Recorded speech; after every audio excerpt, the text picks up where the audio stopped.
Even if you're not a prostitution, first things first, as long as you're Ugandan, that is your title. And we are very much known to be selling our bodies to Indians, apparently, well. And Egyptians. We are doing well. Guys, can I ask you something? People who are watching Immaculate Show, I know 70% have come to see 70% of people, they know United Arab Emirates. This question is Dubai a prostitution hub? Okay, let me rephrase it. Are Ugandans in Dubai taken as prostitutes? Are Africans in this episode, we're going to be discussing why Ugandans are seen as prostitutes in the UAE. The fact is, even if you're not a prostitution, first things first, as long as you're Ugandan, that is your title. And we are very much known to be selling our bodies to Indians, apparently, and Egyptians. To the Arabs, not so much. However, disclaimer though, Ugandan girl, a lot of people jealous us immediately when you say you're Ugandan, because apparently there's some juice that Ugandan girls have. Not only in the Indians or even in the Arabs, even fellow Africans that are not Ugandan, when they see a Ugandan girl, they're like, ooh, I see the juice. I swear, we prostitutes, even amongst our fellow Africans, I guess.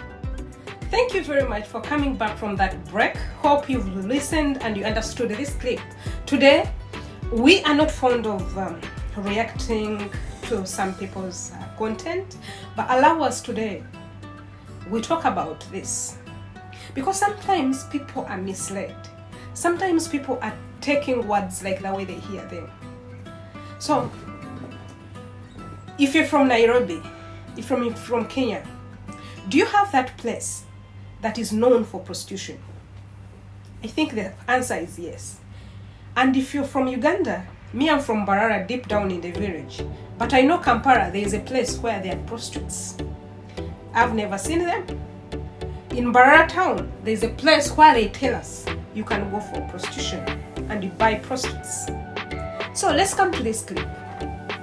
Guys, like the way you see in our countries, if you get somebody from the board of Busia and you take that person to Mombasa or Nairobi in town, of course what she will see when she goes back home, she will speak, it is like it's too much. She will be shocked.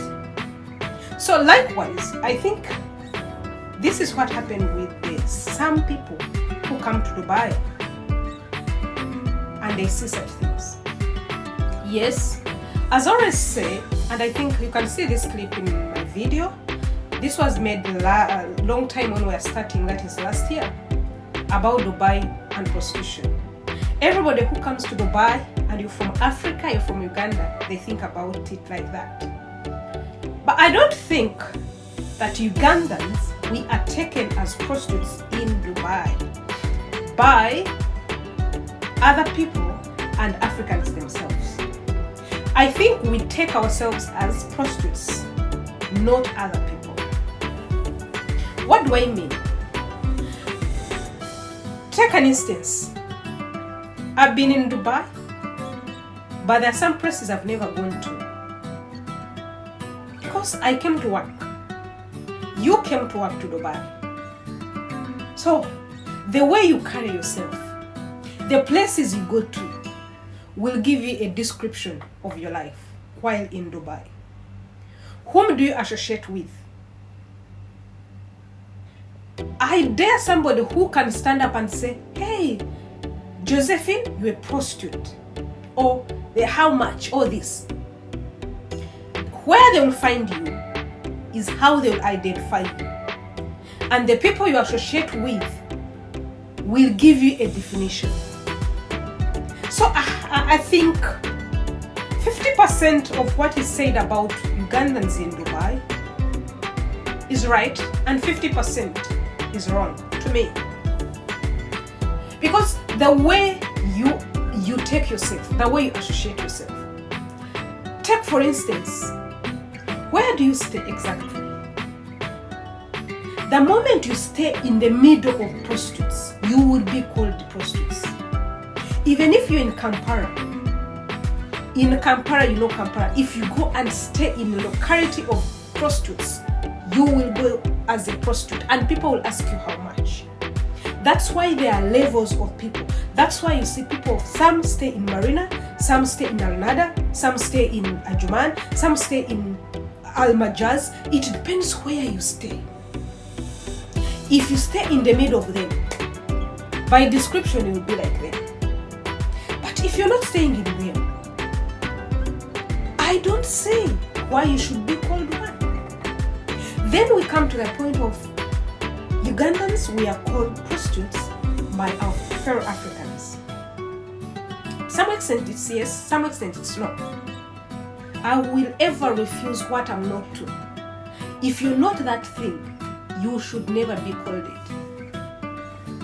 Why do Ugandans be called like that, or East Africa? First and foremost, it's because of social media. How do you take yourselves on social media?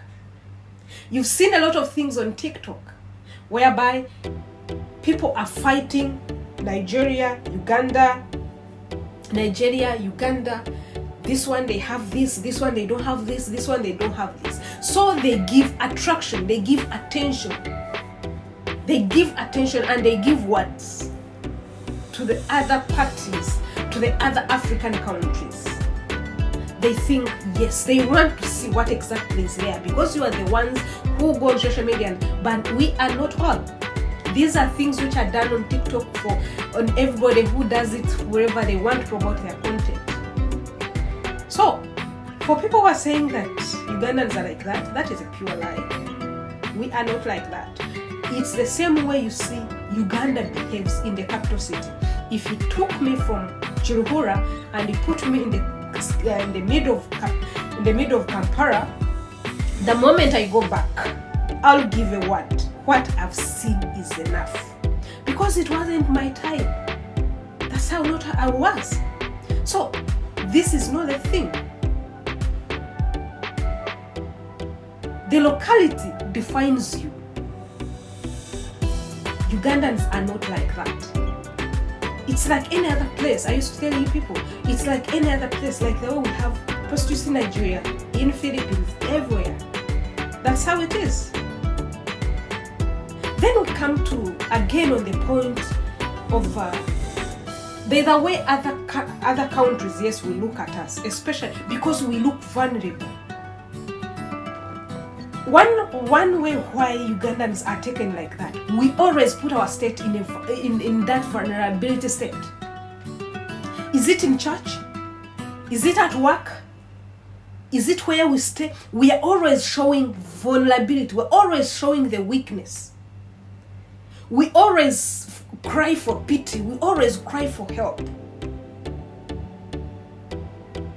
And also why Ugandans are taken like that, in particular, is because the number of Ugandans here that have no job, especially ladies,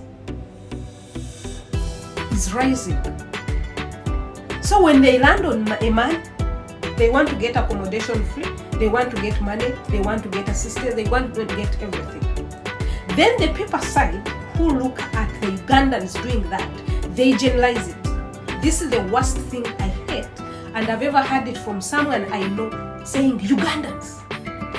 It's not Ugandans, we are decent people. Ugandans are like any other, even Nigeria, even Kenya, even anywhere. Only that some of us, most of us, are found in a vulnerability state, and that's why it is used that Ugandans are like that. Hope it is a bit clear. Ugandans, let's not tarnish our image back home. Let's not tarnish our image back home because of the things that are being done by one person or two people. And because you're not exposed to you're exposed to that environment alone, you go and say Ugandans were taken like that. Because what are we portraying behind? No? You can see even what is rising. I think the next episode I'm going to show you what people are talking about Ugandans right now because of a maid that stole $1 million. Now on TikTok, it's Ugandans, they are turning it to Ugandans. But what about you Ugandans? if you go and say Ugandans were taken like this, we are taken like this, we are taken like this.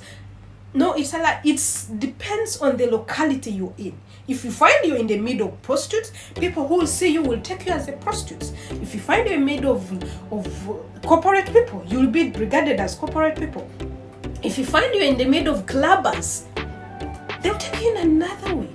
So you guys, watch out for the next episode of this about Africans in United Arab Emirates. If you're blessed by this video, if you know you've gotten something from this video, please go down and hit the subscription button. You can like it. You can tell us your mind, what you think.